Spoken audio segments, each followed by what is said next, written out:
Hello friends, मैं हूं योगेश और आज मैं आपको लेकर आया हूं उदयपुर के सिटी पैलेस में। हम कल रात को ही उदयपुर आ गए थे। मैं पुष्कर से यहां पर आया हूं। ये हमारा चौथा दिन है राजस्थान के टूर का। कल शाम को लेट पहुंचे थे हम उदयपुर में। सुबह करनी माता मंदिर गए थे, उसके बाद हम जगदीश टेम्पल गए थे और अब हम आए हैं सिटी पैलेस में। सिटी पैलेस उदयपुर वाला भारत का दूसरे नंबर का सबसे बड़ा पैलेस है, मैसूर पैलेस के बाद। इस पैलेस को मेवाड़ साम्राज्य के 22 राजाओं ने 400 साल में बनवाकर पूरा करवाया था। जब महाराणा उदय सिंह ने मेवाड़ की राजधानी को चित्तौड़ से उदयपुर शिफ्ट करने का फैसला लिया, उन्होंने 1559 में उदयपुर शहर को बसाने के साथ साथ इस पैलेस का भी निर्माण किया था। ऐसा माना जाता है कि मुगलों के बार बार हमला करने की वजह से महाराणा उदय सिंह ने उदयपुर में पैलेस को बनवाया था, क्योंकि यह जगह काफी सुरक्षित है और अरावली की ऊंची पहाड़ियों में स्थित है। इस पैलेस को अंदर से बिल्कुल भूल भुलैया की तरह बनाया गया है और इसके अंदर जाकर कोई भी इंसान कंफ्यूज हो जाता है। इस पैलेस में अंदर जाने के लिए एडल्ट्स का प्राइस 300 रुपये है टिकट का।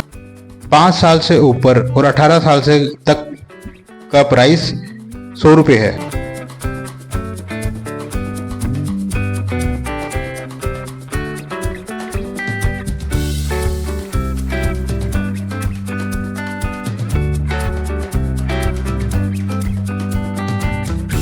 ये पैलेस रोजाना सुबह 9:30 बजे से लेकर शाम को 7 बजे तक खुला रहता है।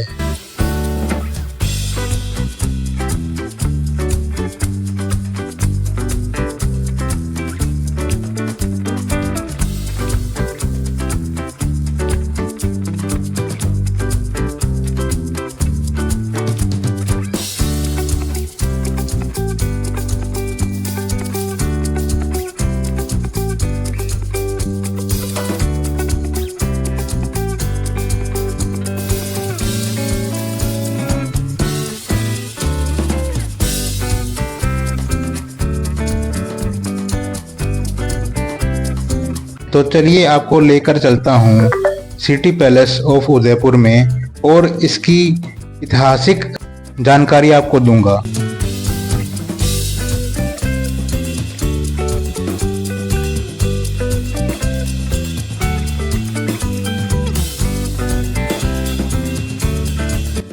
मार्च 1959 में राणा उदय सिंह के पोते सिंह का जन्म हुआ था। इसी स्थान पर राजा ने खरगोश का शिकार किया और उसे शुभ स्थान मानकर पत्थर गाड़ दिया। यहाँ सिटी पैलेस में कई सारे गेट्स यानी कि पोल बने हुए हैं। बड़ा पोल, हाथी पोल, त्रिपोरिया पोल और अब हम हैं तोरण पोल के। ये सारी फैमिली लाइन है महाराणाओं की।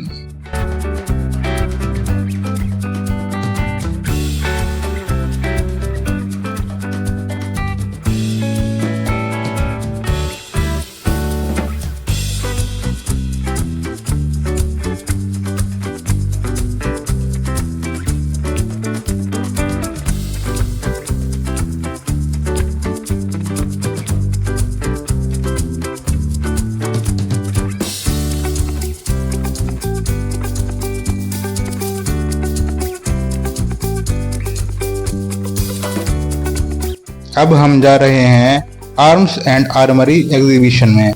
आर्मरी एग्जीबिशन में वीडियो अलाउड नहीं थी, इसलिए हम आपको अंदर की वीडियो नहीं दिखा पाए। मुगल बादशाह अकबर ने अफवाह उड़ाई थी कि महाराज राणा प्रताप उनके सामने झुक रहे हैं।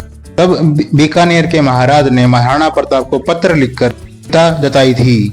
तब महाराणा प्रताप ने बीकानेर के राजा पृथ्वीराज जी के पत्र का उत्तर दिया था, जिन्होंने अपने अंदाज में यह कहा कि शेर कभी गीदड़ के आगे झुकेगा नहीं। हल्दी घाटी की लड़ाई में महाराणा प्रताप ने अकबर को हराया था और प्रजावासियों ने सेलिब्रेट किया था।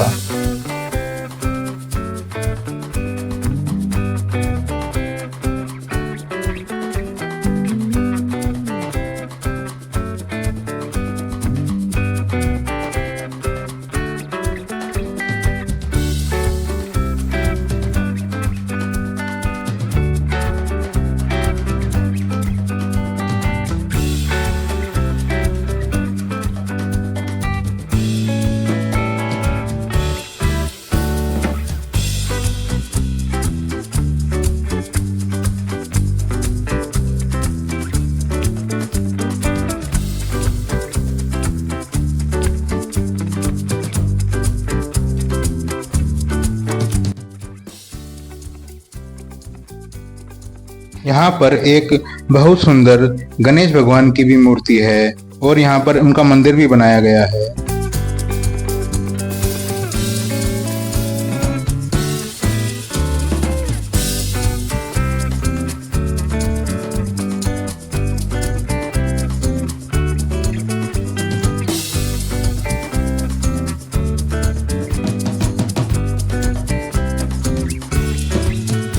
जब भी कोई नए महाराणा बनते थे तो उनके राज तिलक में 1 लाख चांदी के सिक्के में दिए जाते थे।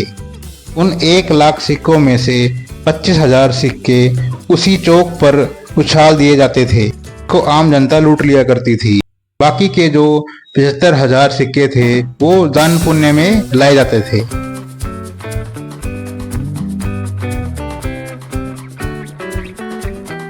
इसको बोलते हैं लखू कुंड, जहां पर 1 लाख सिक्के डालते थे। महल की दीवारें सभी मार्बल पत्थर से बनी हैं, जो कि मकराना से आई हैं। आगरा का जो ताजमहल बना हुआ है वो भी मकराना से लाया हुआ पत्थर से ही बना हुआ है।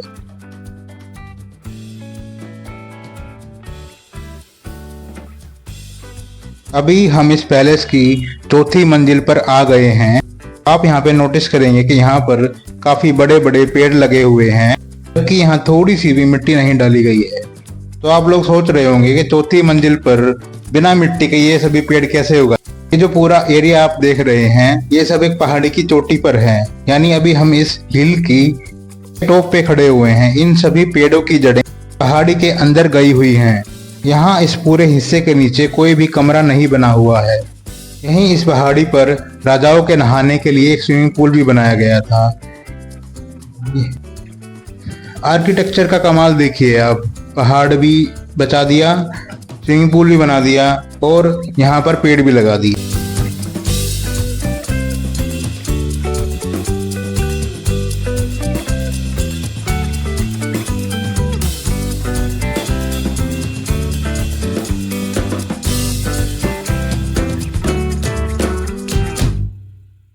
उन दिनों में एक अंग्रेज हुआ करता था जिसका नाम था जॉर्ज पंचम, जो कि उस वक्त इंग्लैंड का राजा हुआ करता था। तो उसने एक दिल्ली में मीटिंग ऑर्गेनाइज करी और कहा कि भारत के जितने भी राजा हैं सभी उस मीटिंग में आएंगे और आना कंपलसरी है। उस दिन सभी राजा उस मीटिंग में गए, लेकिन राणा फतेह सिंह वहां नहीं गए। अगर वो वहां जाते तो उनको वहां उस अंग्रेज के सामने झुककर सलाम करना पड़ता और उसके सामने नीचे बैठना पड़ता। मेवाड़ की शान के खिलाफ है। जब यह बात उस अंग्रेज को पता लगी तो वह महाराणा उदय सिंह की बहादुरी से बहुत ही प्रभावित हुआ। उनके सम्मान ने दिल्ली से एक चेयर भिजवाई थी। अब जो आप कमरा देखने वाले हैं, इससे सुंदर कमरा पूरे सिटी पैलेस में कोई भी नहीं है। इसका नाम है कांच की बुर्ज, इसको शीश महल भी बोलते हैं। निर्माण महाराणा करण सिंह जी ने करवाया था। कमरे की दीवारें, छत और फर्श तीनों ही कांच के बने हुए हैं। दरवाजे आइवरी यानी कि हाथी के दांत के बने हुए हैं।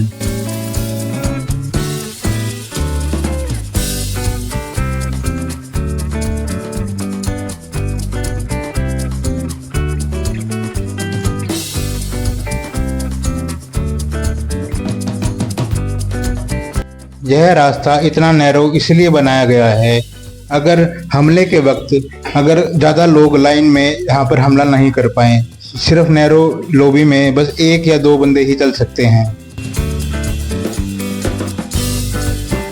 अब हम आ गए हैं मोती महल में। इसका निर्माण महाराणा 1620 में करवाया था। होली और दिवाली और त्योहारों पर दीवाने आम में नृत्य और तरह तरह के प्रोग्राम का आयोजन होता था। यहाँ मोती महल में से रानियां डांस के प्रोग्राम को देखा करती थी। यहाँ पर जो ग्लास लगे हुए हैं उससे रानियां बाहर तो देख सकती थी, लेकिन बाहर से कोई भी अंदर नहीं देख सकता था। दीवाने आम में राजा आम आदमी की समस्या सुनते थे। और ये आप देख रहे हैं दीवाने खास, जहाँ पर राजा अपने खास मंत्रियों के साथ बैठकर बैठक करते। हंसता हुआ शेर पहली बार देखा होगा आपने। यहाँ पर आपको जितने भी सोफे, टेबल, चेयर, लैंप वगैरह दिखाई दे रहे हैं सभी ज्यादा पुराने नहीं हैं, ये सभी 1955 में लिए गए हैं। यहाँ पर जितने भी राजा रहे हैं वो सभी सूर्यवंशी थे।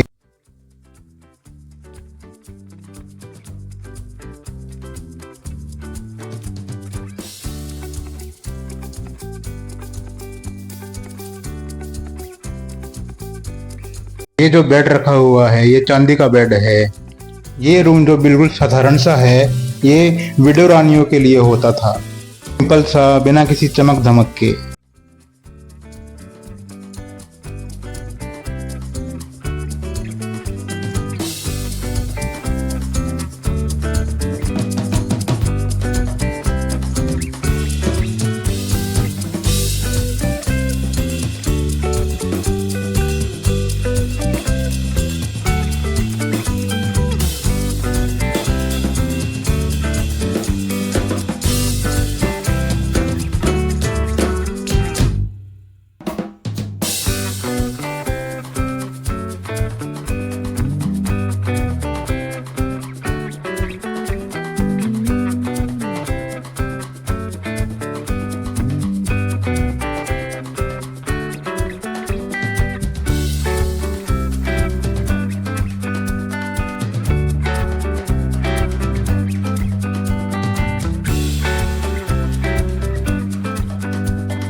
ये सभी जो आप टूटी हुई मूर्तियां देख रहे हैं ये सभी आसपास के किलों से हम लोग के समय जो मुगलों ने इनको डैमेज कर दिया था वहां से कलेक्ट करके अब यहाँ पे सिटी पैलेस में रख दी गई हैं। इस महल के ओनर अरविंद सिंह मेवाड़ इस महल को शादी ब्याह के लिए रेंट पे भी दे देते हैं। तो ये था उदयपुर का बहुत ही सुंदर और ऐतिहासिक सिटी पैलेस। इसी के साथ में यहाँ पिचोला झील भी है। कहूँगा कि अगर आप उदयपुर आते हैं तो सिटी पैलेस और पिचोला झील जरूर घूमें। आज के व्लॉग में इतना ही। आशा करता हूँ आपको यह व्लॉग अच्छा लगा होगा। Thank you. फिर से मिलेंगे।